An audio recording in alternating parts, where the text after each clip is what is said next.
नमस्कार, बहुत बहुत स्वागत है आप सभी का स्टडी IQ IAS हिंदी के इस कार्यक्रम में, जिसका नाम है हिंदू हिंदी में।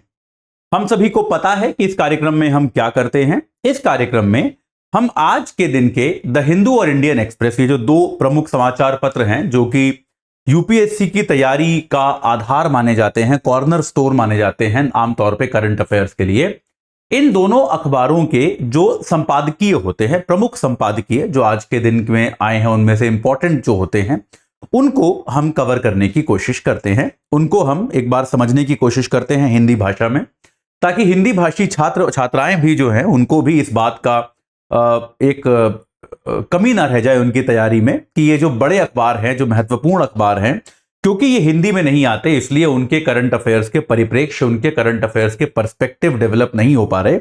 ये हम प्रयास इस कार्यक्रम में करते हैं। आप सभी इसको जानते हैं। एक सवाल जो बार बार पूछा जाता है, और हालांकि मैं सेशंस के बीच में उसका निराकरण कर देता हूं, लेकिन तब भी कि बार बार ये पूछा जाता है कि क्या ये सेशन करंट अफेयर्स के लिए पर्याप्त है। ये बार बार आप लोग पूछते हैं अलग अलग समय पे, जबकि मैं हर बार ये बताता हूं कि यार ये सेशन जो है ये संपादकीयों पर आधारित है। तो अब अगर आप कोई अखबार फॉलो करते हैं या आप कहीं से भी न्यूज़पेपर से जुड़े हुए कार्यक्रम फॉलो करते हैं जो कि आमतौर पे अखबारों पर आधारित होते हैं, तो आपको संपादकीयों के लिए कुछ और करने की आवश्यकता नहीं है। ये याद रखिएगा, संपादकीय हर समाचार पर नहीं आते। आमतौर पे मुख्य समाचार जिन पे किसी प्रकार का पर्सपेक्टिव परिप्रेक्ष्य की आवश्यकता होती है, संपादकीय उन पर आते हैं। तो अगर आपने ये कार्यक्रम को रेगुलरली देखा है, इस कार्यक्रम को रेगुलरली देखा है, तो आप ये मान के चल सकते हैं कि आपको संपादकीय को तो कभी हाथ लगाने की आवश्यकता नहीं है, जो मैंने पढ़ा दिया वो काफी है। दूसरी चीज, अगर आप करंट अफेयर्स की भी कवरेज देखेंगे तो आप पाएंगे कि करीब 40% तक आपका करंट अफेयर्स, क्योंकि वो किसी ना किसी इंपॉर्टेंट न्यूज पर ही संपादकीय आता है, वो यहां से कवर हो जाएगा। लेकिन इसके बाद भी जो बाकी खबरें हैं, आपको उनको कवर करने की आवश्यकता पड़ेगी। वो आप किसी समाचार पत्र से करें। हमारे ही चैनल पे बहुत सारे अन्य कार्यक्रम आते हैं, मुद्दे की बात वगैरह होता है, न्यूज के बहुत सारे आप देखेंगे, सारा दिन करंट अफेयर्स के टॉपिक्स आते रहते हैं। आप उनके जरिए उसको कवर कर सकते हैं, या जो भी आपका माध्यम है आप उससे कवर कर सकते हैं। ये कार्यक्रम जो है ये आपको केवल संपादकीय की कमी आपकी पूरी करेगा। क्योंकि देखिए, हिंदी मीडियम में भी जो अखबार आते हैं, हिंदी के भी जो अखबार हैं, खबरें मोर और लेस कमोबेश हिंदी और अंग्रेजी के अखबारों में एक जैसी होती है। जो फर्क होता है, जो इंग्लिश के अखबारों को बेटर बनाता है, वो होता है संपादकीय। तो वो संपादकीय जो है वो मैं आपको हिंदी में करके दे रहा हूं। बाकी चीज जो है, अगर आप कोई हिंदी का अखबार भी पढ़ना चाहते हैं तो उसको भी आप कर सकते हैं, उससे कोई समस्या आपको नहीं आएगी। चलिए, जुलाई खत्म होने की ओर आ गई है। 25 जुलाई है आज मेरी गणना के हिसाब से। आज हमारा 168वां एपिसोड है। दोहरे शतक के नजदीक हम धीरे धीरे जा रहे हैं। जाते जाते शुरू में आपको यह बता दूं भाई कि आप जानते हैं इस बात को कि हमारा P2I बैच जो है, जो कि प्रीलिम्स से लेके साक्षात्कार तक आपको समग्र तैयारी कराता है, जो कि हिंदी भाषा में है, बाइलिंगुअल है और अंग्रेजी, तीनों भाषाओं के अलग अलग बैच आपको यहां पर मिलते हैं। वो आपका प्रारंभ हो चुका है 22 तारीख से। आज 25 है, तो 22 तारीख को इंट्रो क्लास हुई थी, 23 को संडे था, 24 को दूसरा इंट्रो हुआ था, क्योंकि पेपर वाइज इंट्रो इसमें हम कराते हैं। तो पहले 2-3 दिन इंट्रो क्लासेस चलती हैं, उसके बाद रेगुलर क्लासेस आपकी शुरू होती हैं, उसके बाद आपका टीचिंग शुरू होता है। तो अभी आपकी टीचिंग शुरू होने वाली है। तो अगर आप उससे अब तक नहीं जुड़े हैं तो आपके लिए मौका है। आप AJ लाइव कोड लगाएं, जो मेरे नाम पे आधारित है, Atul Jain. AJ live code लगा के आप 29,999 में उस कोर्स को प्राप्त कर सकते हैं। रोज शाम 6 बजे करीब 3.5 घंटे लंबी आपकी, 3 से 3.5 घंटे लंबे आपकी एक क्लास होगी। तो आपका एक तरह से एक पूरा सिलेबस आपका लाइव क्लास के जरिए खत्म होगा। अगर आपकी किसी कारणवश लाइव क्लास छूट जाती है या आप इस समय पर उपलब्ध नहीं भी हैं, तो आपको इस क्लास की रिकॉर्डिंग मिल जाएगी। वो रिकॉर्डिंग आप सदा देख सकते हैं।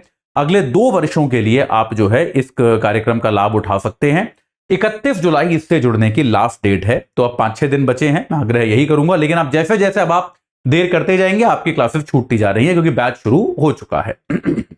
तो हालांकि 31 तारीख लास्ट डेट है, लेकिन मेरा आग्रह आपसे यह होगा कि आप 31 तक वेट ना करें, आप जल्दी से जल्दी इससे जुड़ने की कोशिश करें, ताकि आपका समय बचे। समय कीमती है, ठीक है। इस बैच की खूबियां आपको पता है।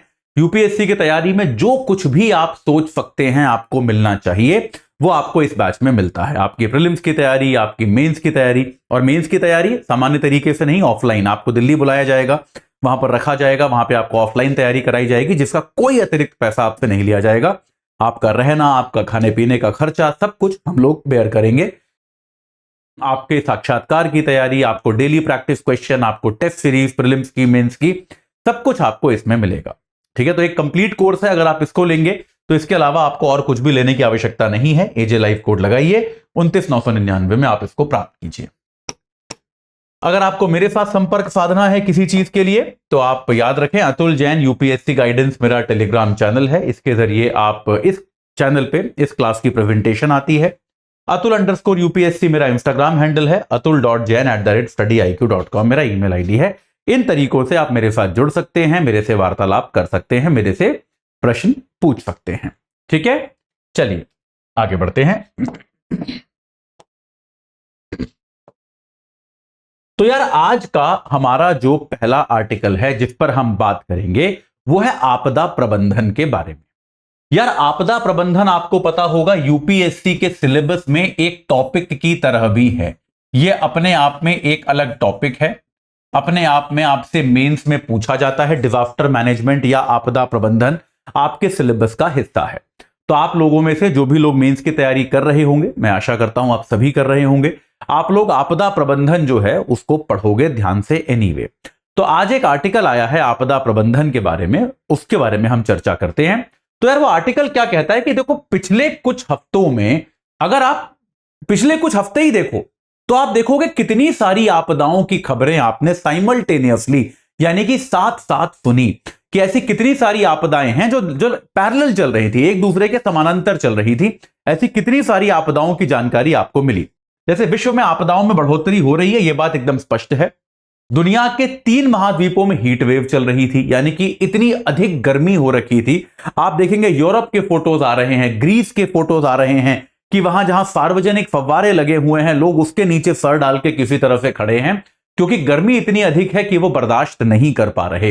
इटली का कल मुझे एक मित्र बता रहा था कि भाई, इटली में इस समय इतनी ज्यादा गर्मी है कि वहां पर जो पर्यटन है, पर्यटन एकदम से डिप कर गया है। जो पर्यटक आए भी हुए हैं इटली में घूमने के लिए, वो अपने घरों से बाहर नहीं निकल पा रहे, वो अपने होटल से बाहर नहीं निकल पा रहे। तो इस प्रकार की हीट वेव आपको जगह जगह चल रही है।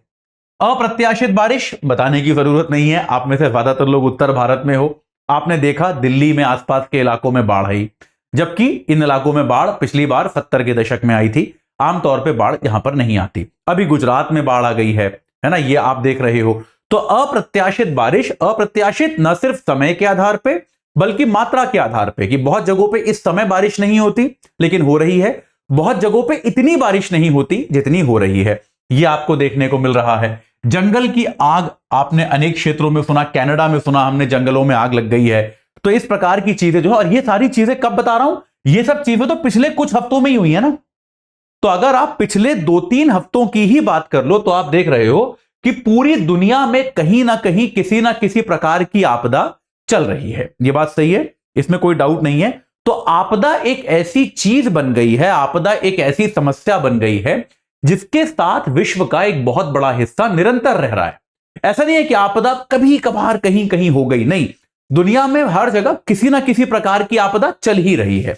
और अब यार, आपदा जब होती है, देखो आपदा के साथ क्या होता है कि आपदा जब हो जाती है तो उससे वास्तविकता में कितना नुकसान हुआ इसको नापना लगभग असंभव होता है। आप ये पता कर सकते हो कि भाई कितने घर टूट गए, कितने मकान टूट गए, ये आप फिर भी गिन सकते हो, इसकी गणना आप कर सकते हो, लेकिन वास्तविक नुकसान जो होता है वो उससे बहुत ज्यादा होता है। एक तो निश्चित तौर पे भावनात्मक नुकसान होता है, लोगों की मृत्यु होती है, जानें जाती हैं, लोगों की संपत्ति का नुकसान होता है। इसके अलावा एक अपॉर्चुनिटी कॉस्ट होती है कि अगर भाई ये चीज नहीं होती तो शायद इस क्षेत्र में ये हो रहा होता, वो नहीं हो रहा है। अपॉर्चुनिटी कॉस्ट समझते हो ना, अवसर लागत। ये इकोनॉमिक्स का कॉन्सेप्ट है, आपको कई बार बताया है मैंने कि एक अपॉर्चुनिटी कॉस्ट भी तो है कि भाई बाढ़ जो नुकसान हुआ वो हुआ, लेकिन अगर बाढ़ नहीं आई होती तो कितनी तरक्की भी तो हो रही होती। वो तरक्की नहीं हो रही, लोग कितने पैसे अतिरिक्त कमा रहे होते, वो भी तो नहीं कमा रहे। तो इसको हम कहते हैं अपॉर्चुनिटी कॉस्ट। वही बात है ना, जैसे आप यूपीएससी की तैयारी कर रहे हो, मान लो साल भर रुक के, तो आप कहते हो भाई यूपीएससी की तैयारी में मेरे 2 लाख रुपए खर्च हो रहे हैं। ठीक है, ये आपके 2 लाख रुपए तो आपका खर्चा है जो आप यूपीएससी की तैयारी में कर रहे हो। लेकिन अगर आप तैयारी नहीं कर रहे होते तो शायद आप 2 लाख रुपए कमा भी तो रहे होते साल के। है ना, या 2.5 लाख रुपए 4 लाख रुपए कुछ तो आप कमा भी रहे होते, तो वो भी तो एक अवसर लागत है ना, तो उसको भी हमें जोड़ना चाहिए अपनी तैयारी की कीमत में। तो ऐसे ही तो इसका किसी भी प्राकृतिक आपदा का वास्तविक नुकसान कितना है, इसका नापन जो है बड़ा मुश्किल काम है, लेकिन निश्चित तौर पे ये एक बहुत बड़ी संख्या है। इसमें कोई डाउट नहीं है कि आपदा से जो नुकसान होता है वो एक हमिंगस नंबर है, वो इतना बड़ा नंबर है कि देशों की अर्थव्यवस्थाओं को वो हिला देता है। देशों को उसके प्रबंधन के लिए अपने बजट में प्रावधान करने पड़ते हैं कि भाई आप अदरवाइज आप उससे डील नहीं कर सकते। यहां पर लेखक क्या कहते हैं, वो कहते हैं कि यार हम लोग अक्सर क्या करते हैं, हम लोग पोस्ट फैक्टो कार्रवाई करने में यकीन रखते हैं कि जब आपदा आ गई उसके बाद उससे निपटने के लिए, उससे जिन लोगों को नुकसान हुआ है उनके नुकसानों को कम करने के लिए, भरपाई करने के लिए हम बहुत खर्चा करते हैं, इसमें कोई शक नहीं, हमें करना भी चाहिए। लेकिन लेखक ये कहते हैं कि अगर हम थोड़ा सा निवेश पहले कर लेते, आपदा के पहले अगर हम थोड़ा सा निवेश कर लेते, तो बाद में जो हमें बड़े नुकसान हो रहे हैं उसको हम रोक सकते थे या किसी हद तक कम कर सकते थे। तो आपदा ऐसा नहीं है कि हम आपदा की तैयारी नहीं कर सकते।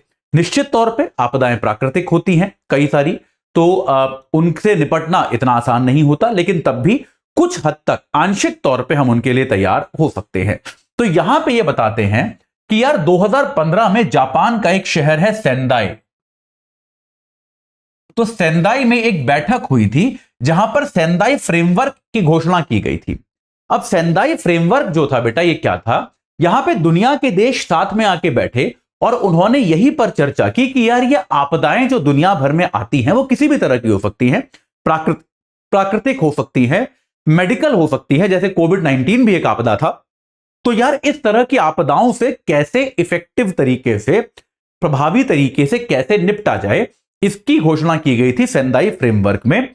तो सेंदाई फ्रेमवर्क में क्या किया गया, आपदा के खतरों को घटाने के लिए 2015 से 2030 तक के लिए एक्शन प्लान बनाया गया था। ठीक है, यह आपको एनवायरमेंट में पढ़ाया जाएगा। 2015 से 2030 यानी कि 15 साल का एक लॉन्ग टर्म एक्शन प्लान बनाया गया कि यार डिजास्टर जब भी आएंगे उनसे हम कैसे निपटेंगे, आपदाएं जब भी आएंगी उनका मुकाबला हम कैसे करेंगे। ये सेंदाई फ्रेमवर्क में नियम बनाए गए। अब 2015 से 30 की बात कर रहे हैं, अभी हम कहां खड़े हैं, 2023 पे, एकदम मिडवे हैं, 8वां साल चल रहा है। 15 साल का प्लान था, 8वां साल चल रहा है, एकदम मिडवे हैं। तो लेखक वही कहते हैं कि भाई देखो अभी हम मिडवे पे आ गए हैं, लेकिन तरक्की बहुत ज्यादा हुई नहीं है। ऐसा नहीं है कि कुछ काम नहीं हुआ, देशों ने काम किए हैं। जैसे इसके पॉजिटिव एग्जांपल वो देती हैं कि जैसे भारत ने क्या किया है, साइक्लोन को से जो भारत में नुकसान होता था उससे बचने के लिए भारत ने अपना साइक्लोन का जो अलार्म सिस्टम है, चेतावनी व्यवस्था है, उसको बड़ा सुदृढ़ बनाया है भारत ने। अभी हमने देखा बिपरजॉय आया था कुछ दिनों पहले, जान माल की कोई खास हानि नहीं हुई, जबकि कुछ वक्त पहले तक ऐसे साइक्लोन से हजारों लोग मारे जाते थे, क्योंकि भारत में अब हमको पहले ही जानकारी मिल जाती है कि भाई साइक्लोन आने वाला है, तो सरकारें उस हिसाब से लोगों को वहां से हटा लेती हैं, लोगों इलाके को खाली करा देती हैं, तो वहां पे आपका जान माल का नुकसान, कम से कम जान का नुकसान कम हो जाता है। ठीक है, अब क्या है, यहां पर ये कहते हैं कि भाई भारत इस समय G20 का अध्यक्ष है। बड़े दिनों से हमने G20 की बात नहीं करी ना, एक टाइम पे याद है रोज 3 आर्टिकल 4 आर्टिकल इंडियन एक्सप्रेस में G20 पे ही आते थे। अब थोड़ा सा बुखार G20 का ठंडा पड़ रहा है, तो अब मेरे ख्याल से उनका आइडिया खत्म हो गया G20 पे क्या लिखा जाए। तो भारत ने क्या किया है, G20 के अध्यक्ष के तौर पे G20 का आपदा का खतरा घटाने वाला समूह बनाया है। यानी कि एक थिंक टैंक, एक वैचारिक समूह भारत ने बनाया है G20 में, यह अध्यक्ष कर सकता है, जो इस पर विचार कर रहा है कि आपदा जो होती है, प्राकृतिक आपदा या किसी भी तरह की आपदा, उसके खतरे को कैसे घटाया जाए। तो लेखक यहां पे यही कहते हैं कि भाई देखो G20 बड़ा इंपॉर्टेंट है, बहुत बड़ा समूह है, दुनिया का 85% जीडीपी G20 के पास है, दुनिया की 2/3 आबादी G20 के पास है। तो G20 के अध्यक्ष के तौर पे भारत का यह कदम जो है वो बहुत इंपॉर्टेंट है कि हम आपदा के लिए एक स्पेशल डिस्कशन कर रहे हैं, एक स्पेशल हमने समूह बनाया है जो सिर्फ इसी बात पे चर्चा कर रहा है कि भाई दुनिया भर में आपदा को लेकर सहयोग कैसे स्थापित हो और आपदा से निपटने के बेहतर तरीके, जो सर्वश्रेष्ठ तरीके हैं, वो हम कैसे ढूंढ पाए। ठीक है, इस पर चर्चा चल रही है। अब जैसे इसके लिए वो बताती हैं कि भाई चेतावनी की व्यवस्था जरूरी है। ये एक इंपॉर्टेंट चीज है। जैसे आपको बताया ना मैंने कि साइक्लोन के लिए भारत ने एक वार्निंग सिस्टम का विकास किया है, और ये बड़ा अच्छा वार्निंग सिस्टम है। हम इसके इफेक्टिवनेस कई बार देख चुके कि यार ये साइक्लोन को लेके, ये बड़े गंदे तरीके से लिखा गया, मैं दोबारा लिख देता हूं कि साइक्लोन को लेके भारत ने एक बहुत ही प्रभावशाली वार्निंग सिस्टम का विकास किया है। लेकिन यहां पर देखिए, यहां पर लेखक ये कहते हैं कि यार ये सुविधाएं जो हैं, इनको वैश्विक सुविधाएं या सार्वजनिक सुविधाएं मान के सभी देशों को प्रयोग करने की आजादी होनी चाहिए। यानी कि ठीक है, भारत ने बना लिया, लेकिन बहुत सारे ऐसे छोटे देश हैं, बहुत सारे ऐसे तटीय क्षेत्रों पे बसे हुए देश हैं जिनके पास अभी भी ढंग का साइक्लोन वार्निंग सिस्टम नहीं है। तो ये सुविधाएं जो हैं, इनको वैश्विक सुविधाएं मान के इनका प्रयोग सबको करने देने की आवश्यकता है कि दुनिया के बड़े देशों को, जिनमें से भारत भी शामिल है, अपने इस प्रकार के संसाधन जो हैं उनका प्रयोग दूसरों को भी करने देने की जरूरत है। ताकि अगर ताकि यार देखो, आपदा तो सबकी आपदा है ना यार, वो आपदा कम से कम आए, इसमें कोई बुराई नहीं है।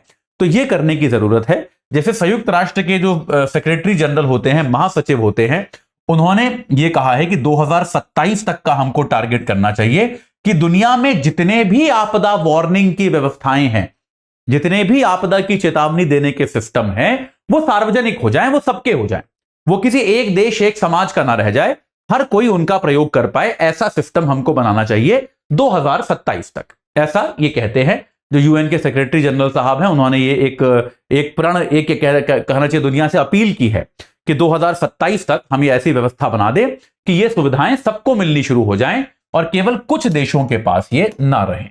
ठीक है। दूसरी बात जो ये कहते हैं बहुत इंपॉर्टेंट, कि यार जब कहीं आपदा आती है तो अक्सर हम देखते हैं कि वहां से लोगों को निकालना बड़ा मुश्किल हो जाता है। उसका कारण यह है कि हमारे यहां जो आधारभूत संरचना है, जो इंफ्रास्ट्रक्चर है, भले ही वो सड़कें हो, हवाई अड्डे हो, रेल हो, आपके यहां की बिल्डिंग्स हो, ये आपदा रोधी नहीं है। मुझे अभी भी याद है, जब बहुत साल पहले की बात है, जब भारत के पूर्वीय तट पे साइक्लोन आया था, तब सबसे पहले फोटोज जो आ रहे थे वो यही आ रहे थे कि एयरपोर्ट्स पे पानी भर गया है। अभी कुछ दिनों पहले गुजरात में बाढ़ आई, कल परसों मैं फोटोज देख रहा था, तो वहां पर भी यही फोटो आ रहे हैं कि एयरपोर्ट पे पानी भर गया है, फ्लाइट लैंड नहीं कर पा रही है। तो अब या फिर वहां पे एयरपोर्ट के संचालन में बाधा पड़ रही है। कुछ देर के लिए हुआ होगा, फिर खोल दिया गया होगा। तो यहां पे लेखक ये कहते हैं कि निश्चित तौर पे हमको यह देखना चाहिए कि हमारी जो आधारभूत संरचना है, इसको हमें आपदा रोधी बनाना चाहिए। इस पर बहुत सारी रिसर्च की जा रही है, इस पर बहुत सारा अनुसंधान हो चुका है। भवन निर्माण के बारे में मुझे पता है क्योंकि मैं आईआईटी कानपुर में था और वहां पे हमारे बहुत सारे ऐसे प्रोफेसर थे जो अर्थक्वेक इंजीनियरिंग पर रिसर्च करते थे और जिनका जीवन भर का काम ही ये था कि वो उन्होंने अर्थक्वेक रेजिस्टेंट बिल्डिंग्स बनाई हैं, ऐसे भवन बनाए हैं या ऐसे भवनों के डिजाइन तैयार किए हैं जो भूकंप से बाधित नहीं होंगे, उससे उन्हें कोई प्रभाव नहीं पड़ेगा। तो ये हमें कोशिश करनी चाहिए कि हम जो भी एक सार्वजनिक एक व्यवस्था बना रहे हैं, एक सार्वजनिक आधारभूत संरचना खड़ी कर रहे हैं, वो आपदा रोधी हो। क्योंकि ये सार्वजनिक संरचना जो है, ये आधारभूत संरचना जो है, ये बहुत काम आती है आपदा के समय। और अगर यही बंद हो जाए तो आप ना तो वहां पे मदद पहुंचा सकते हो, ना वहां से आप लोगों को निकाल सकते हो, तो आपको बहुत दिक्कतें आती है। तो ये भी एक काम है जिस पर हमें प्राथमिकता से चर्चा करनी होगी कि यार ये आपदा रोधी आधारभूत संरचना को कैसे बनाया जाए। आखिरी बात जो ये कहती हैं वो ये कहती हैं कि यार आपदा की फंडिंग के लिए सरकार को निजी क्षेत्र को भी साथ लेने का मॉडल बनाना चाहिए। अभी क्या है, लगभग सभी जगहों पे आपदा प्रबंधन पूरी तरह से सरकार का डोमेन है।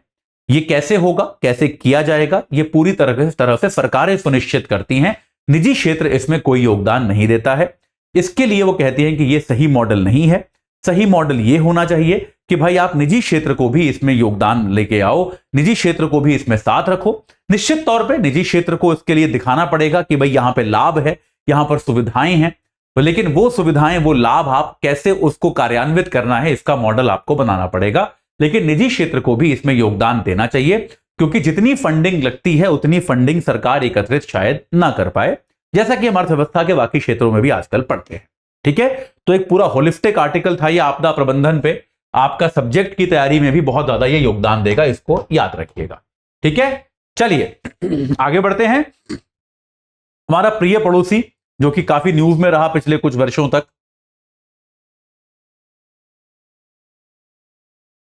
वो है श्रीलंका। तो भाई श्रीलंका के राष्ट्रपति रानिल विक्रमसिंघे साहब दिल्ली आए, भारत आए, और जब भारत आए तो मोदी साहब से मिले, मीटिंग करी उन्होंने, जैसा कोई भी विदेशी राष्ट्रपति आता है तो करता है। तो यार बहुत सारे विषयों पे भारत के साथ सहयोग की घोषणा हुई। और भारत भाई, एक श्रीलंका हमको पता ही है कि आर्थिक संकट से उबर रहा है, एक आंतरिक युद्ध से उबर रहा है, अभी भी आंतरिक युद्ध उनका पूरी तरह से सेटल हुआ नहीं है, अभी भी उससे उबर रहा है। और भारत ने निश्चित तौर पे ये घोषणा की कि भाई हम श्रीलंका को बहुत तरह का सहयोग देंगे।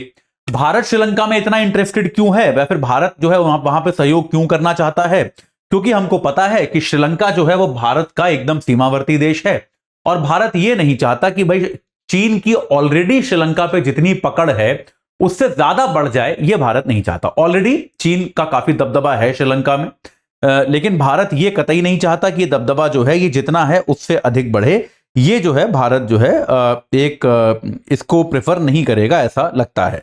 ये निश्चित तौर पे भारत चाहता है। ठीक है, तो भारत क्या करेगा? भारत पत्तन और हवाई अड्डे बनाएगा, फेरी सेवा शुरू करेगा। बेसिकली जो भी इंफ्रास्ट्रक्चर का सुधार है, चीन में जिस भी प्रकार के इंफ्रास्ट्रक्चर की आवश्यकता है वो सारी आवश्यकताएं जो है भारत पूरी करने की कोशिश करेगा। ठीक है, ये भारत करेगा। ऊर्जा और व्यापार में वृद्धि करेगा। जैसे ऊर्जा में भाई श्रीलंका भी एक तटीय, एक छोटा सा देश है जिसके चारों ओर समुद्र है ना, चारों ओर हिंद महासागर है, तो छोटा सा देश है जो कि द्वीप है ना। श्रीलंका के बारे में आप जानते ही हो। तो यहां पर भी पवनें चलती हैं काफी। ठीक है, विषुवत रेखा के पास है तो काफी सूर्य आता है, काफी गर्मी रहती है ना। ये तो ज्योग्राफी में इतनी तो आती होगी आपको भी यार, कि जो देश विषुवत रेखा के पास होते हैं उनको गर्मी से गुजरना पड़ता है। तो निश्चित तौर पे आप ये कह सकते हो कि ऊर्जा में सौर और पवन ऊर्जा में भी भारत निवेश करेगा। सौर ऊर्जा और पवन ऊर्जा जो है ये भी आपको यहां पर देखने को मिलेंगी। इनमें भी आपको ये आपको देखने को मिलेगा कि भारत इनमें निवेश करेगा, ताकि श्रीलंका का जो अगर ऊर्जा संकट भी है वो भी समाप्त हो पाए, ऊर्जा के मामले में भी श्रीलंका अच्छा खासा उत्पादन कर पाए। ये सारी चीजें भारत ने कही कि आप चिंता नहीं करो, हम आपके पड़ोसी हैं, बड़े देश हैं, आपके मदद करेंगे। आर्थिक तौर पे वित्तीय व्यवस्थाओं को एकीकरण करने की भारत योजना बना रहा है। याद रखिएगा, भारत के दिमाग में अब क्या है?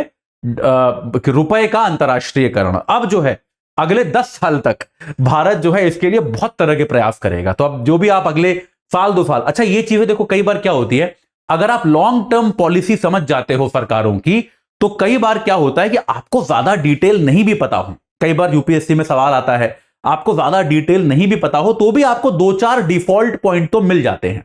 जैसे एक मैं सबको बोलता हूं, एक डिफॉल्ट पॉइंट है पर्यावरण में, ये क्या बोलते हैं आपका, धारणीय विकास, सस्टेनेबल डेवलपमेंट, पर्यावरण में सुधार, कि यार कोई भी देश हो तो हम उससे इस बारे में तो बात कर ही लेते हैं। ऐसे ही आजकल अब ये डिफॉल्ट थीम क्या बन गई है? रुपए का अंतरराष्ट्रीयकरण। भारत ये चाहता है कि आपके साथ हम रुपए में व्यापार करें। तो अगर कोई भी विजिटिंग राष्ट्रपति प्रधानमंत्री भारत आता है, अमेरिका वालों को छोड़ के, तो आप आमतौर पे ये लिख सकते हो, अगर आपको नहीं आता हो तो, कि भारत इस पर भी चर्चा कर रहा है। हुआ नहीं हुआ हमको नहीं पता, भारत चर्चा लेकिन अब सबसे करेगा, क्योंकि भारत चाहता है कि यार रुपया जो है वो भी दुनिया भर में स्वीकार्य मुद्रा बने।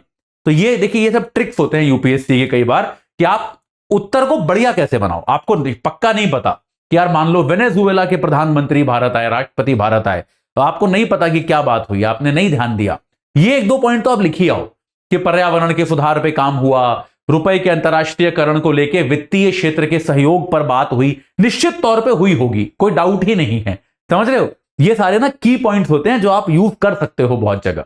ठीक है, तो अब भारत ने श्रीलंका के साथ क्या किया? जो भारत की यूपीआई पॉलिसी है, यूपीआई का जो एक सुविधा है भारत में, उसको श्रीलंका में चलाने का इरादा है कि हम चाहते हैं कि श्रीलंका में भी अब यूपीआई हो, श्रीलंका में भी यूपीआई सक्सेसफुली काम करे। उसके लिए जो इंटीग्रेशन करना पड़ेगा भारत के बैंकिंग व्यवस्था का और श्रीलंका की बैंकिंग व्यवस्था का, वो अभी हुआ नहीं है, लेकिन इरादा है।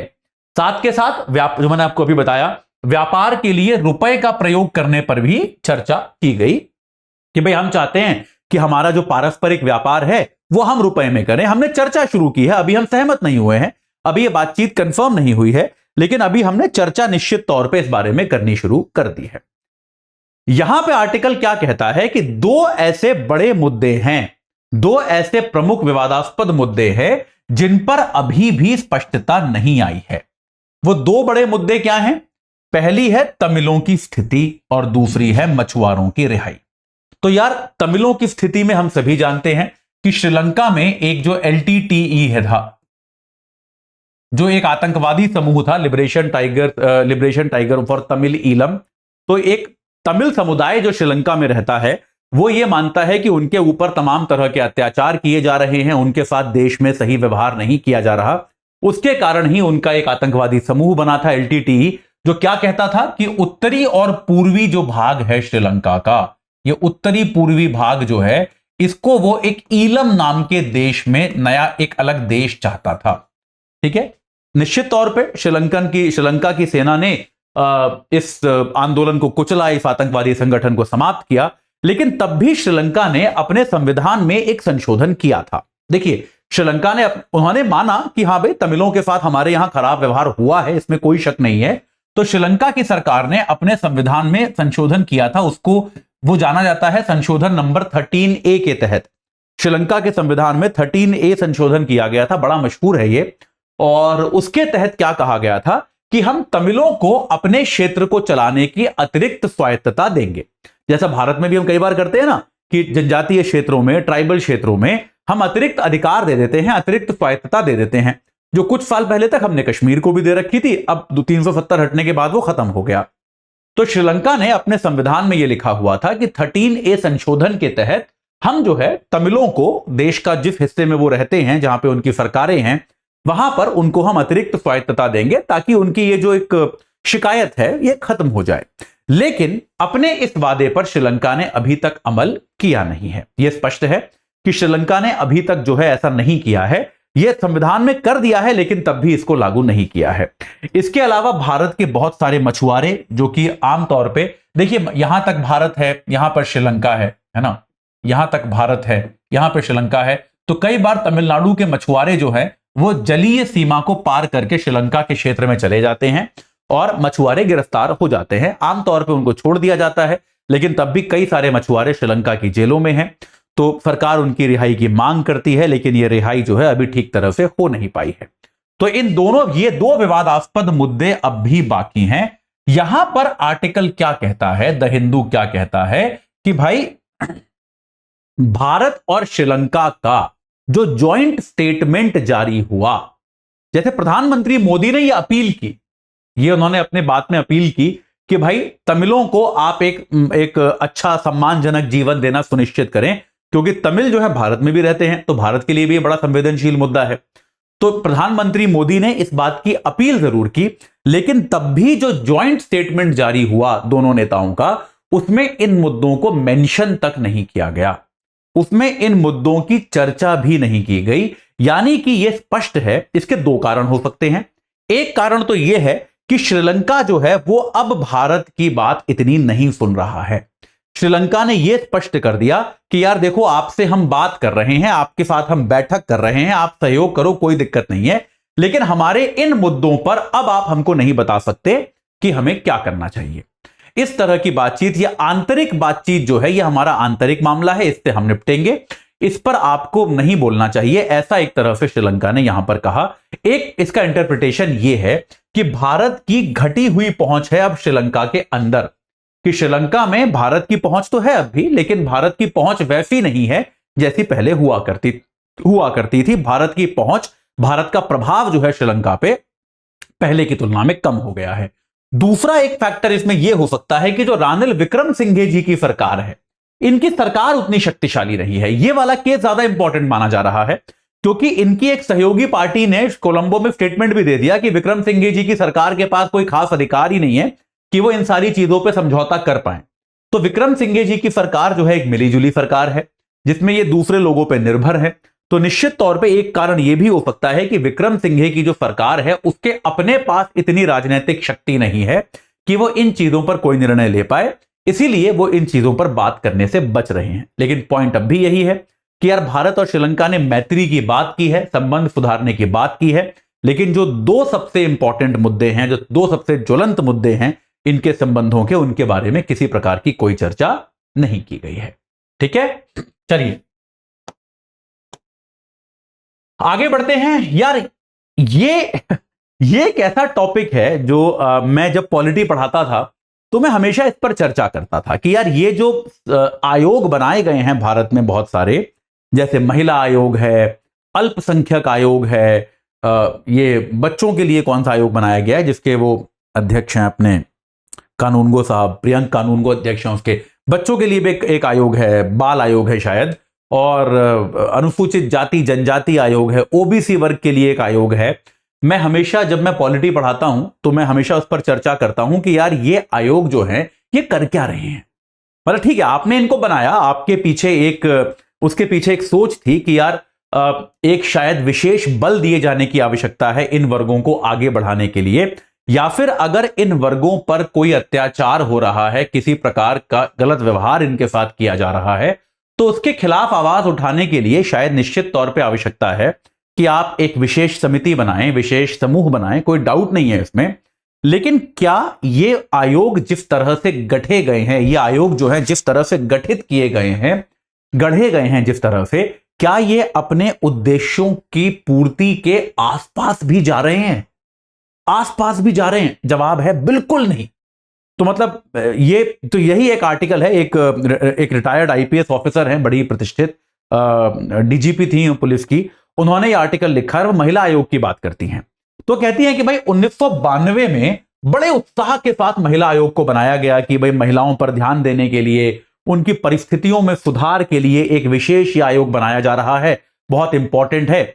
आइडिया इसका क्या था कि इसमें हम कैसा करेंगे, योग्य लोगों को, ईमानदार लोगों को, अनुभवी लोगों को, जिनको महिलाओं के लिए संघर्ष करने का अनुभव है, शासन प्रशासन का अनुभव है, जिनको ट्रेड यूनियन जैसी चीजों का अनुभव है, मतलब जिनको एक्टिविज्म का अनुभव है, ऐसे लोगों को इनमें लिया जाएगा ताकि, और इनको अच्छे खासे अधिकार दिए गए। संसद में कानून के जरिए इनको बनाया गया, संसद ने बिल पास कर करके इनको बनाया ताकि इनको ठीक ठाक अधिकार दिए गए, इनको क्वाज़ी जुडिशियल बॉडी के अधिकार दिए गए। ये आपको बुला सकती हैं, गवाही ले सकती हैं, जांच कर सकती हैं, आपको नोटिस भेज सकते हैं, इस प्रकार के अधिकार इनको दिए गए। आइडिया क्या था कि महिलाओं का कल्याण करेंगे ये और उनकी सामाजिक स्थिति को सुधारेंगे कि भाई जैसे महिलाओं को काम नहीं मिलता, उनके साथ भेदभाव किया जा रहा है, या कार्य क्षेत्र में उनके साथ अच्छा बर्ताव नहीं किया जा रहा है, इस तरह की चीजें जो होंगी उनको सुधारने की कोशिश ये करेंगे। साथ के साथ निश्चित तौर पर महिलाओं के खिलाफ जो अपराध होते हैं उन पर भी ये विशेष तौर पर ध्यान देंगे। इस प्रकार की सोच के साथ, इस प्रकार की विचार के साथ इस संस्थान को बनाया गया था। कोई खराबी नहीं है, बहुत अच्छी बात है। लेकिन ये कर क्या रहा है?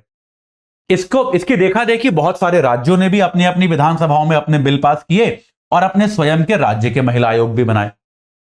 सवाल फिर वही आता है, आइडिया में कोई बुराई नहीं है, इंप्लीमेंटेशन की बात करते हैं कि भाई इसका हो क्या रहा है। अभी ये मामला चर्चा में क्यों आया? ये मामला चर्चा में आया मणिपुर के कारण। मणिपुर में जो हुआ उसकी चर्चा हम लोग 2-3 क्लास पहले कर चुके हैं। आप सभी जानते हैं मणिपुर की घटना के बारे में, वहां पे एग्जैक्टली क्या हुआ। तो यार राष्ट्रीय महिला आयोग ने यह बात स्वीकारी, इस बात को राष्ट्रीय महिला आयोग ने कहा कि हां, मणिपुर में महिलाओं के साथ ज्यादतियां हो रही हैं, महिलाओं के साथ अत्याचार हो रहा है, इसकी शिकायतें हमें मिली थी। यह राष्ट्रीय महिला आयोग ने कहा कि इसकी शिकायतें हमको मिल रही थी। हमने क्या किया, हमने उन शिकायतों को राज्य सरकार को भेज दिया कि भाई आप कीजिए इन पे कार्यवाही। तो महिला आयोग ने क्या कहा कि हमने उन शिकायतों को राज्य सरकारों को भेज दिया गया। हमने राज्य सरकार को तुरंत फॉरवर्ड कर दिया कि देखो भाई आपके राज्य से ये शिकायत आई है, इस पे कार्रवाई करो। आप एक बात बताइए, क्या महिला आयोग का यही काम है? क्या महिला आयोग को इसीलिए बनाया गया है कि उनके पास जो भी शिकायत आए वो उसको निरंतर राज्य सरकार को भेजती रहे? तो फिर तो महिला आयोग क्या कोई पोस्ट बॉक्स है? क्या ये कोई डाक विभाग है? क्या ये कुरियर कंपनी है राष्ट्रीय महिला आयोग कि आपने अपनी शिकायत उनको भेजी, उन्होंने एज इट इज वो शिकायत उठा के राज्य सरकार को दे दी कि लो भैया इस पे जो करना है करो? यार पहली चीज कि अगर महिलाओं पे अत्याचार हो रहा है, वो भी एक ऐसे राज्य में जहां पर एक एथनिक वॉर चल रहा है, जहां पर एक नस्लीय हिंसा हो रही है, आप इसको देख सकते हैं।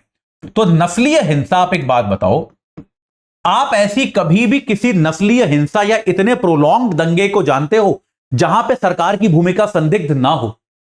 आप मुझे एक दंगे का नाम बताओ, एक, जहां पे आप ये, जो कि ऐसा एक दिन का दंगे की बात नहीं कर रहा, जो लंबा दंगा चला हो दुनिया में कहीं भी, दुनिया में कहीं पर भी आप मुझे लंबी हिंसा के बारे में बताओ जो 2 दिन, 4 दिन, 7 दिन, 10 दिन चली हो, और यहां तो 2.5 महीने से चल रही है, 1.5-2 महीने से, 2.5 महीने से एक्चुअली, और जिसमें सरकार का हाथ ना हो, जिसमें सरकार का किसी ना किसी तरह से इन्वॉल्वमेंट ना हो। आप एक का नाम बता दो, एक का भी नहीं बता सकते, आप कहीं से भी शुरू कर लो। अब मैं एग्जाम्पल दूंगा तो फिर वो कंट्रोवर्शियल हो जाएगा, तो मैं एग्जाम्पल दूंगा नहीं, पर आप समझ जाओ। भले ही आप 84 की बात करो, 2002 की बात करो, भले ही आप रवांडा की बात करो, आप कहीं की भी बात करो, नस्लीय हिंसा में आप हाशिमपुरा की बात करो, आप भागलपुर की बात करो, ऐसा हो ही नहीं सकता कि इतनी लंबी हिंसा चले और उसमें सरकार का योगदान ना हो। तो बेटा समझने वाली बात यह है कि अगर कोई राष्ट्रीय महिला आयोग को शिकायत कर रहा है तो इस बात की पर्याप्त संभावना है कि वो शिकायत सरकार के खिलाफ हो। यह बात है कि नहीं है? क्योंकि यह तो तय है, नस्लीय हिंसा वाले राज्य में, देश में सरकारें किसी एक पक्ष में होती हैं, यह होता आया है। और ऐसे में आपने राष्ट्रीय महिला आयोग से शिकायत की कि देखो जी आपके यहां राज्य में क्या चल रहा है। राष्ट्रीय महिला आयोग ने क्या किया? आपकी शिकायत एज इट इज राज्य सरकार को ही भेज दी। आपकी शिकायत राज्य सरकार के ही तो खिलाफ थी भाई। मतलब समझ रहे हो इसका फर्क समझ रहे हो? तो भाई राष्ट्रीय महिला आयोग का यहां पे काम यह नहीं था कि वो राज्य सरकार को कंप्लेन फॉरवर्ड करे, उसका काम यह था कि वो फील्ड में जाए, वहां जाके जांच करे कि यार राज्य सरकार क्या कर रही है, कि क्या यह शिकायत सच है या नहीं है। फील्ड विजिट करे, जाके वहां की महिलाओं से मिले, वहां की समस्या को समझे, उसको राष्ट्रीय स्तर पर उजागर करे। क्या ऐसा कुछ भी हुआ? क्या राष्ट्रीय महिला आयोग का कोई भी व्यक्ति मणिपुर गया? जवाब है नहीं। अगर आपने राज्य सरकार को चलो शिकायत भेजी भी, आप ये कह सकते हो कि भाई राज्य सरकार की तो पुलिस है, तो आप उनको भेज सकते हो। क्या आपने उनसे फॉलोअप रिपोर्ट मांगी कि भाई हमने तुम्हें ये 4 शिकायतें भेजी थी, ये इन महिलाओं के साथ ये गलत हुआ, कितनी गिरफ्तारियां हुई, कितने लोग जेल में गए, क्या क्या कितने लोग कोर्ट में पेश किए गए, कैसा चल रहा है ट्रायल? मतलब यार एक महिला आयोग होने के नाते ये तो तुम्हारा बेसिक काम है कि नहीं है? अगर आप ये भी नहीं कर रहे तो फिर तो आप लेटर बॉक्स हो, कि आप बेसिकली आपके पास जो आया आपने एज इट इज पूरा का पूरा बोरा चिट्ठी का उठा के सरकार को दे दिया कि लो भाई कर लो काम, इस पे जो भी करना है। तो आपका फायदा क्या हुआ? आपका औचित्य क्या हुआ? जांच जो हो सकती है वो सरकार के विरुद्ध भी तो हो सकती है।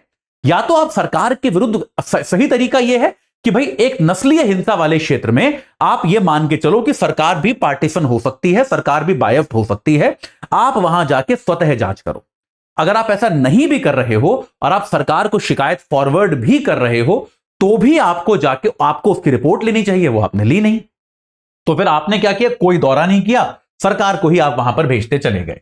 तो यार इससे क्या समझ में आता है कि राष्ट्रीय महिला आयोग का जो योगदान है वो बेसिकली नेगेटिव ही है, वो नकारात्मक है, और वो होगा भी क्यों नहीं। राष्ट्रीय महिला आयोग को जिस तरह से बनाया गया था, याद रखिए मैंने आपको शुरुआत में क्या बताया था, किस तरह के लोग आएंगे इसमें? योग्य, ईमानदार, अनुभवी लोग, जिनका इस क्षेत्र में इंटरेस्ट है, जिन्होंने इस क्षेत्र में काम किया है, जो एनजीओ चलाते हैं, जो इस तरह के लोग हैं, जो इस काम के लिए संघर्ष करते आए हैं, वो इसके लिए सही माने जाते हैं। लेकिन नियुक्तियां किस तरह की होती हैं? पूरी तरह से राजनीतिक नियुक्तियां हैं कि सरकार ही नियुक्त करती है, सरकार ही नियुक्त करती है कि भाई कौन व्यक्ति इसका पदाधिकारी बनेगा। तो पदाधिकारी जो होते हैं, जिस पार्टी की सरकार होती है, बेसिकली उस पार्टी की महिला कार्यकर्ताओं को एक अवार्ड की तरह, एक पुरस्कार की तरह यह दे दिया जाता है। जैसे वर्तमान में जो रेखा शर्मा जी राष्ट्रीय महिला आयोग की अध्यक्षा हैं, वो भारतीय जनता पार्टी की पुरानी कार्यकर्ता हैं, हमेशा से बीजेपी की कार्यकर्ता रही हैं। तो अभी भी आप, और मैं केवल उनकी बात अभी इसलिए कर रहा हूं क्योंकि बीजेपी सत्ता में है, इसके पहले कांग्रेस के समय में भी यही था कि जो उनकी पार्टी की पदाधिकारी थी उनको ये अधिकार दिए गए थे।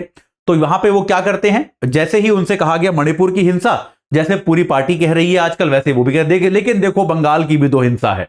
भाई आपने किसी की भी जांच कहां की? तो एक राजनीतिक कार्यकर्ता की तरह जो उसका आचरण है, जो इनका आचरण है, वो पूरे महिला आयोग के लिए एक तरह से स्पष्ट है। ठीक है, तो एक तरह से क्या हो गया है, महिला आयोग इसीलिए यही प्रयास करता है, पूरी तरह से राजनीतिक नियुक्तियां होती हैं, ये सरकार जिसको चाहे बना सकती है, जिसको चाहे हटा सकती है। तो इसीलिए सरकार जो है, कोई भी व्यक्ति चाहता है, जो भी व्यक्ति आता है वो सरकार का एजेंट होता है और वो अपनी पार्टी, अपनी सरकार के विरुद्ध काम करने से घबराता है, वो नहीं करता है। तो इसके लिए सुधार की बहुत ज्यादा जरूरत है, ये यहां पे कहती हैं। वो कहती हैं कि नियुक्ति की प्रक्रिया जो है उसमें हमें सुधारना चाहिए, कि हमको इसके विज्ञापन देने चाहिए और इसका एक समावेशी चयन करना चाहिए। यानी कि जैसे एक समिति बनाई जाए जिसमें सरकार से लोग शामिल हों, विपक्ष से लोग शामिल हों, न्यायपालिका से लोग शामिल हों, सिविल सोसाइटी से लोग शामिल हों, और वो मिलके ऐसे व्यक्ति को चुने जिसका एक ट्रैक रिकॉर्ड हो कि यार इस व्यक्ति ने इस क्षेत्र में दशकों तक काम किया है, ये एक जाना माना व्यक्ति है। ऐसे व्यक्ति को चुना जाए और साथ के साथ ये लोग जो भी करते हैं, इनकी रिपोर्ट संसद में पेश की जाती है, लेकिन इनके कामों का एक सामाजिक ऑडिट होना चाहिए कि आपने फील्ड में जाके कितना काम किया, उससे कितना फर्क पड़ा, और वो ऑडिट जो है वो जनता के सामने भी रखा जाना चाहिए। वरना आमतौर पे महिला आयोग क्या करता है, बड़े बड़े सेलिब्रिटीज पे कार्रवाई करता रहता है ना। ये हमने देखा है अक्सर कि भाई ये पब्लिसिटी जिन कामों में मिलती है, ऐसे काम बहुत त्वरित तौर पे करता है। जैसे किसी फिल्म स्टार ने किसी महिला के खिलाफ कोई अभद्र टिप्पणी कर दी, उसमें ये लोग तुरंत एक्टिव हो जाते हैं क्योंकि वहां पब्लिसिटी मिलती है। लेकिन आमतौर पे जिससे आम लोग प्रभावित हो रहे हैं, ऐसे कामों पे आपको इनकी सक्रियता बहुत कम देखने को मिलती है। तो ये जितने भी आयोग हैं जो किसी एक विशेष वर्ग के लिए बनाए गए हैं, भले ही वो बच्चों के लिए बनाया गया हो, अनुसूचित जाति के लिए बनाया गया हो, जनजाति के लिए बनाया गया हो, ओबीसी वर्ग के लिए बनाया गया हो, या महिलाओं के लिए बनाया गया हो, इन सबके संरचना में सुधार की बहुत ज्यादा जरूरत है। ठीक है, चलिए आगे बढ़ते हैं। नई योजना थी भाई ये, अब नई तो नहीं रह गई, लेकिन इस पे आज एक आर एस शर्मा साहब का आर्टिकल आया है जो ट्राई के चेयरमैन थे। तो यार उन्होंने ये योजना का नाम है पीएम वाणी। ठीक है, तो ये योजना क्या है, पीएम वाणी योजना क्या कहती है? पीएम वाणी योजना बात करती है डिजिटलीकरण की। तो यार भारत का डिजिटलीकरण तीव्र गति से चल रहा है, इसमें तो कोई शक नहीं है। हम सभी जानते हैं, आप सब पढ़ रहे हो अभी इस समय मेरे से, यही अपने आप में कितना बड़ा परिचायक है। आप लोग देश के कोने कोने से हो, आप में से ज्यादातर लोग हालांकि उत्तर भारत से हो, लेकिन उत्तर भारत के भी आप लोग रिमोट एरिया से हो। कोई जरूरी नहीं है कि आप सब लोग दिल्ली से ही हो, या लखनऊ से ही हो, या इलाहाबाद से ही हो। आप लोग अलग अलग क्षेत्रों से, आप पटना से हो, यह भी कोई जरूरी नहीं है। आप बिहार के, उत्तर प्रदेश के, राजस्थान के, मध्य प्रदेश के अंदरूनी इलाकों में भी आप लोग रहते हो, तब भी आप लोग एक वीडियो के माध्यम से मेरा लेक्चर सुन पा रहे हो। यह अपने आप में कितना बड़ा सबूत है कि भाई डिजिटलीकरण जो है वो तीव्र गति से चल रहा है, इसमें कोई शक नहीं है। भारत में डेटा की मांग को भी ये अद्भुत कहते हैं कि यह अद्वितीय है। आप एक्चुअली ये डेटा जब मैंने देखा तो मैं भी चौंक गया। भारत में प्रति व्यक्ति डेटा प्रयोग जो है वो 19.5 GB प्रति माह है। भारत में प्रति व्यक्ति डेटा उपयोग 19.5 GB। हर व्यक्ति भारत का 19.5 GB डेटा को कंज्यूम कर लेता है। 19.5 GB डेटा का उपयोग जो है वो एक वर्ष में एक महीने में माफ कीजिएगा कर लेता है। तो अपने आप में बहुत बड़ा नंबर है। सोच के देखिए, अगर आप सोच के देखेंगे कितना ज्यादा परिवर्तन इस सब में हुआ है। क्योंकि मुझे याद है कि आज से कुछ वर्ष पहले तक यार हमको ऐसा पता चलता था कि यार 1-8 GB डेटा भी अपने आप में बहुत बड़ी चीज माना जाता था। लेकिन अब आप देखोगे कि यार 19.5 GB जो है वो अब हर व्यक्ति यूज कर रहा है। मोबाइल फोन के थ्रू कितना डेटा प्रयोग होता है भारत में, इसमें भारत अमेरिका में जितना प्रयोग होता है और चीन में जितना प्रयोग होता है, उन दोनों को जोड़ दो, उससे ज्यादा भारत में अकेले में प्रयोग होता है।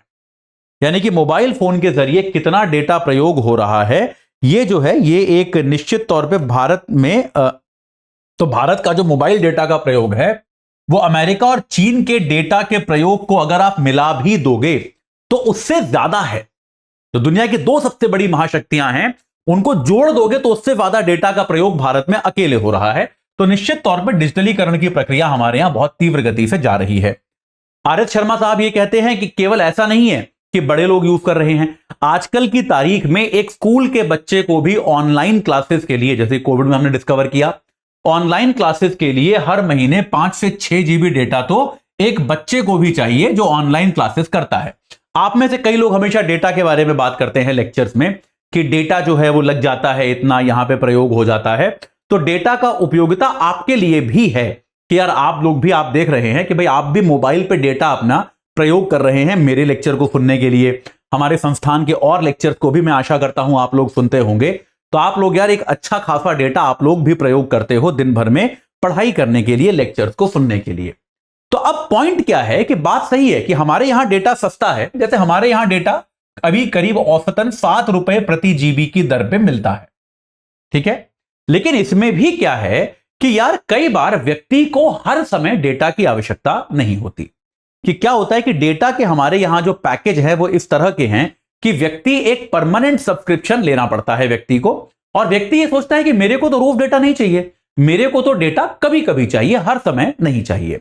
तो क्यों मैं इतना पैसा अतिरिक्त खर्च करूं जिस पे मुझे हर समय डेटा के लिए पैसे देने पड़े। तो इस समस्या के समाधान के लिए एक पीएम वानी नाम की योजना लाई गई है। पीएम वाईफाई, पीएम तो प्रधानमंत्री है, वाईफाई एक्सेस नेटवर्क इंटरफेस, मैं यहां लिखे देता हूं। वानी से मतलब है wifi access network interface.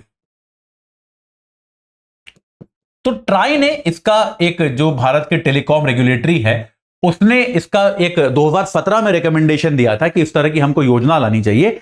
Idea बहुत सिंपल है कि ये क्या है, ये interoperable public wifi system है।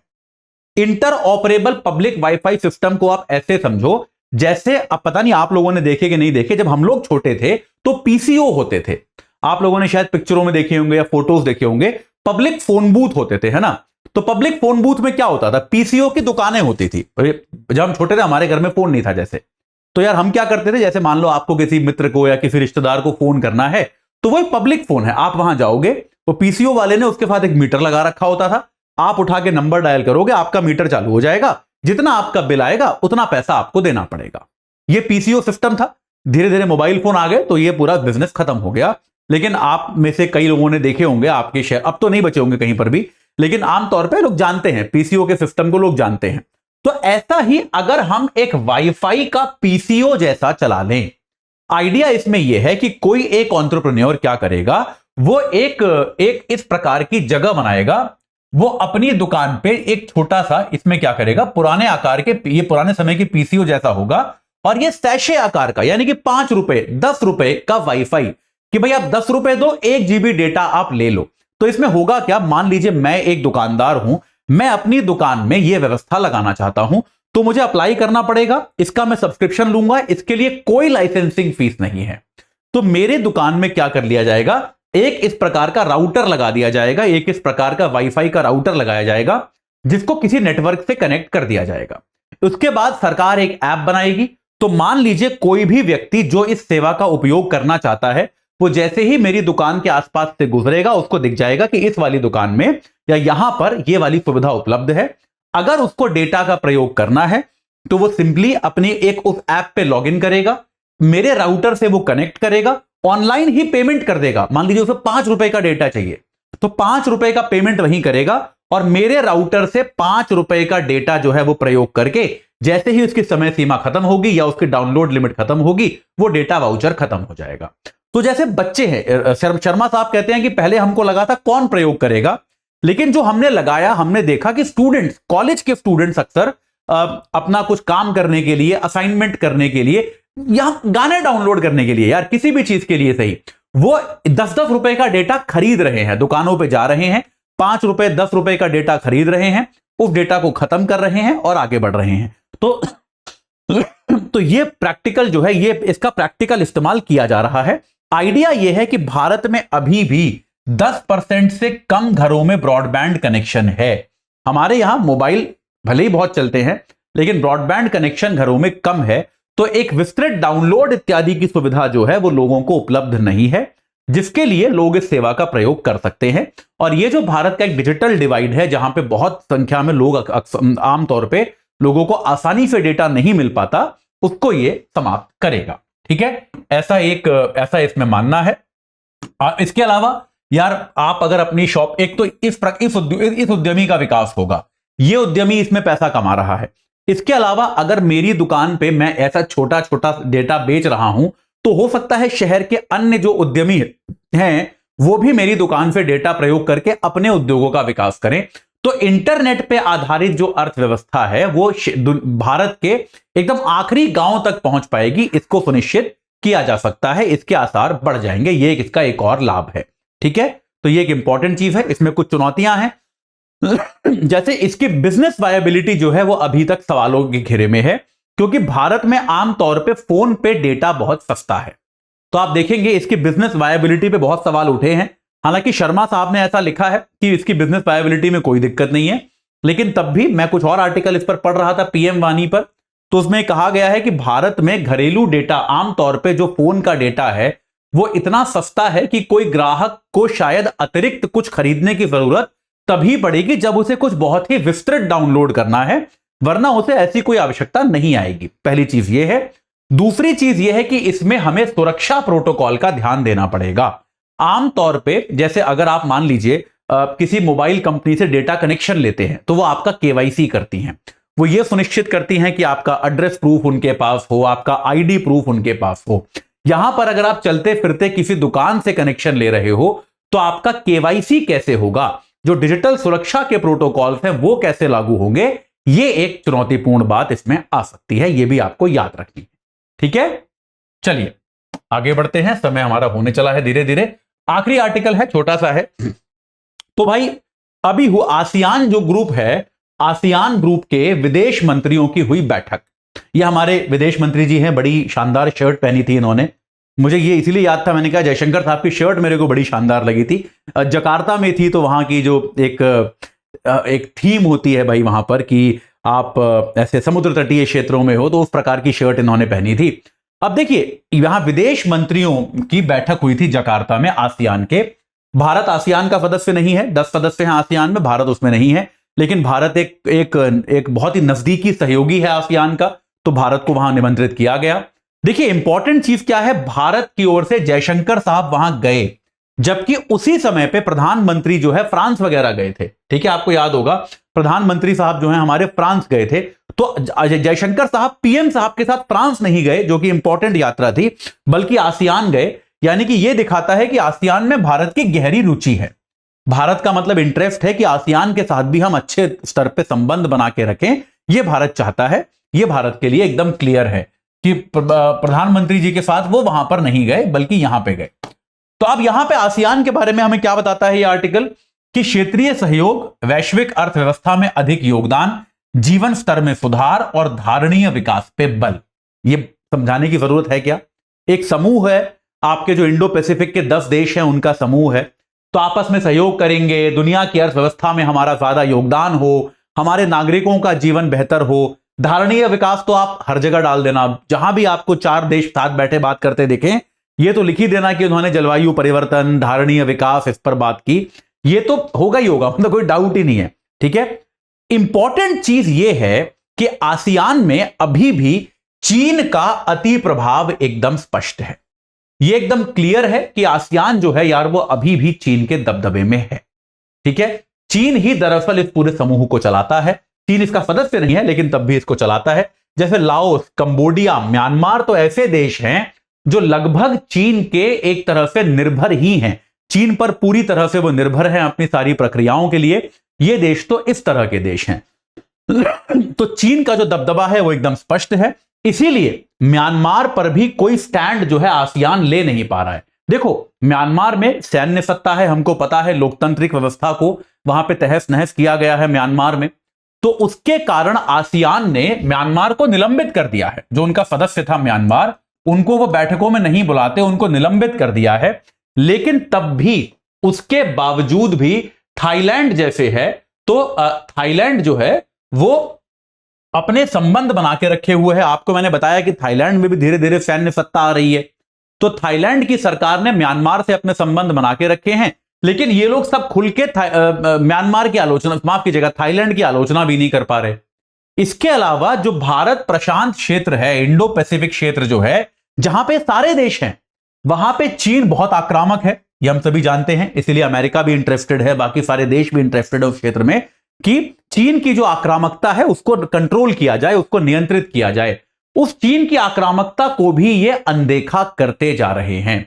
तो लेखक यहां पे ये कहते हैं कि यार ठीक है, आप कर रहे हो, ठीक है, आप चल रहे हो, आप कहते हो कि आप एक स्वतंत्र, आपकी पहचान है, आपका वैश्विक राजनीति में योगदान रहेगा वगैरह वगैरह, लेकिन वास्तविकता यह है कि आसियान जो है वो चीन के इतने ज्यादा दबाव में आ चुका है कि अपना स्वतंत्र अस्तित्व और महत्ता बचाना उसके लिए बहुत मुश्किल हो गया है।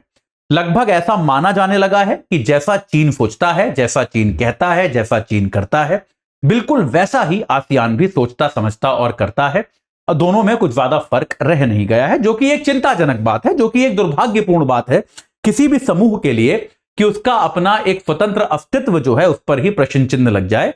यह बहुत अच्छी बात नहीं मानी जा सकती। ये बात यहां पे लेखक कहते हैं। ठीक है, चलिए आज भी प्रश्न के पहले कुछ और देखते हैं। फिर से एक बार हमारा P2I बैच जो है वो शुरू हो चुका है। आपको बता दूं मैं, P2I का हमारा जुलाई का दूसरा बैच है। एक बैच मॉर्निंग में शुरू हुआ था, ये इवनिंग बैच है।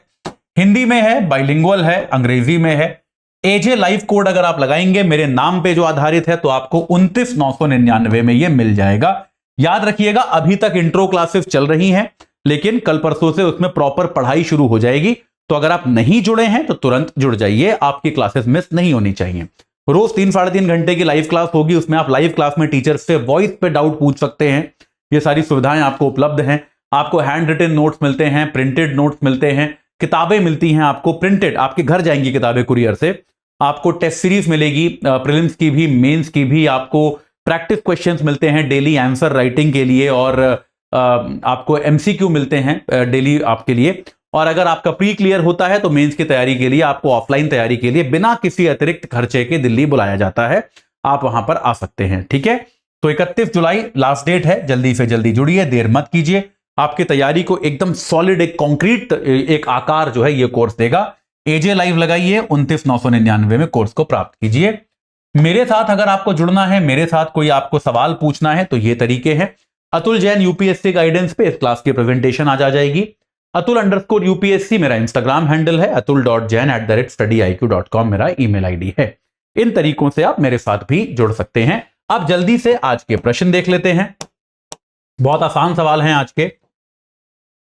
सेंदाई फ्रेमवर्क इनमें से किससे संबद्ध है? ठीक है, सेंदाई फ्रेमवर्क आज ही बताया है तो अब याद होगा आपको। जलवायु परिवर्तन, डिजिटल कचरे का निराकरण, अंतरराष्ट्रीय टैरिफ या आपदा प्रबंधन। आपको बताया था 2015 में हुआ था, जापान में हुआ था। आपदा प्रबंधन से यह जुड़ा हुआ है। ठीक है, चलिए अगला प्रश्न। इनमें से सत्य कथन पहचानिए। राष्ट्रीय महिला आयोग एक संवैधानिक संस्था है? नहीं, संविधान में नहीं लिखा हुआ है, संसद ने कानून बना के इसको बनाया है। संवैधानिक संस्था ये नहीं है। इसके सदस्यों की नियुक्ति प्रधानमंत्री, विपक्ष के नेता और मुख्य न्यायाधीश की एक समिति करती है? नहीं, यह मांग करी गई है लेकिन ऐसा नहीं है। वर्तमान में सरकार ही इसकी नियुक्ति करती है, अन्य किसी का कोई योगदान नहीं होता। तो ये दोनों कथन जो हैं आपके गलत हो गए। आपका सब्जेक्टिव प्रश्न क्या है आज का? भारत के डिजिटलीकरण में पीएम वाणी योजना क्या भूमिका अदा कर सकती है? इस योजना की मुख्य चुनौतियों का वर्णन कीजिए। तो 2 पार्ट्स हैं, दोनों पार्ट्स को बराबर बराबर वेटेज देना है ऐसे सवालों में। योगदान क्या दे सकती है? लास्ट माइल कनेक्टिविटी, जो हमारे यहां ब्रॉडबैंड की रीच कम है उसको जोड़ने का काम ये कर सकती है, ये आपको बताना है। और दूसरी चीज क्या है इसमें, चुनौती आपको क्या बतानी है? जो आपको मैंने 2 प्रमुख चुनौतियां बताई। क्या चुनौतियां हैं भाई 2 प्रमुख? कि पहली कि इसमें आपको बिजनेस वायबिलिटी की, क्या ये सही सफल होगा, क्योंकि भारत में जनरली डेटा बहुत सस्ता है। और दूसरा क्या है कि भाई इसमें सुरक्षा प्रोटोकॉल, जो आपका केवाईसी की व्यवस्था है वो बहुत प्रभावी हो, इसके आसार बहुत कम है। ठीक है, या इसके लिए आपको एक नया सिस्टम बनाना पड़ेगा। हम ये नहीं कह सकते कम है माफ कीजिएगा, लेकिन आपको एक नई व्यवस्था, एक प्रक्रिया बनानी पड़ेगी जो अभी तक सोची नहीं गई है। तो ये इसके लिए प्रमुख चुनौतियां हैं। इसका उत्तर जो है आप कमेंट्स के माध्यम से बता सकते हैं, और माफ कीजिएगा कमेंट में आप इसका उत्तर जो है दे सकते हैं। ठीक है, चलिए इस लेक्चर को लाइक कर देना यार, शेयर कर देना अगर आप कर सकते हो। अच्छा, कल को सुबह 10 बजे मैं आपसे इकोनॉमिक्स के साथ तो मिलूंगा ही मिलूंगा। कल दोपहर 2 बजे मैं एक क्लास लूंगा जिसमें हम बात करेंगे वैकल्पिक विषय कैसे चुना जाए साइंटिफिक तरीके से, तो उससे भी आप जरूर जुड़िएगा। बहुत लोग मुझसे अलग अलग से पूछते रहते हैं तो मैं उनकी हेल्प करता रहता हूं, लेकिन सभी लोग एक साथ आ जाना ताकि सबकी सहायता हो जाए, सबको एक बार ये क्लियर हो जाए कि वैकल्पिक विषय के चयन में हम कैसे एक सही निर्णय लें, गलत निर्णय ना लें। ठीक है, चलिए तो आज के लिए इतना ही। मैं आपसे मिलूंगा कल सुबह 10 बजे इकोनॉमिक्स की क्लास के साथ। आज शाम मेरे साथ जुड़ने के लिए आप सभी का बहुत बहुत हार्दिक धन्यवाद। Thank you very much.